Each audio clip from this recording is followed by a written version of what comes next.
Hi, I'm Bill Peters for Fire Apparatus Magazine. Today's apparatus tips, we're going to talk about the final inspection at the factory when your specified apparatus is complete. They notify you, you go into the factory to inspect it. Be sure you leave enough time to thoroughly inspect the apparatus and perform tests on it. And we'll get into the tests in a minute.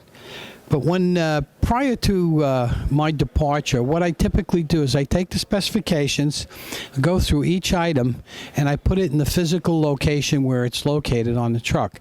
So if we're at the rear of the truck, it might be rear tailboard, rear compartment, rear warning lights, handrails, hose bed, things like that. Now, in the specifications, they're going to be in all different locations. So if you're doing lights, you're going to be running all around the truck doing lights, and you go back, then, it says handrails. Now you're going to be at the side of the truck, the rear of the truck, the front of the truck.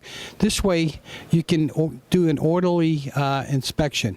And typically, I use front, cab, engine compartment, pump compartment, left side, rear, right side, and under.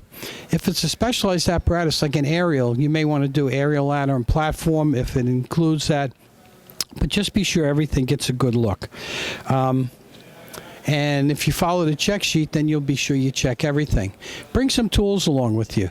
Obviously, a flashlight, tape measure, a few things like that. You don't need tools like you're going to disassemble a cab or anything like that, but you do, a voltmeter. I usually bring a sound meter and check the sound in the cab, and a temperature sensor to see that the air conditioning and heating is operating properly. And finally, insist on demonstrations. You want to do a road test, make a pump test, an aerial operations test, and timing test. And inspect that aerial. And if you're doing a platform, operate it from both ends. You may say, why do I need a pump test if we've already had the truck third-party tested and we have a certificate? Well, there's been many cases where it's passed the third-party testing, but it has failed on a demonstration. And one quick one that I have, I was inspecting the truck. I was under it, and I found that the pump intake relief valve was capped. I took the cap off. I threw it in my tool bag, and when we went out to do the pump test, the guy was not able to pull draft with it. And I gave him the cap out of my bag. I said, put this on the relief valve. And he says, it's not supposed to be capped. I said, I know, but it was. And when he capped it, it took suction immediately. So obviously, when they were going to do the pump test, that was a problem, and they never got back to fixing it.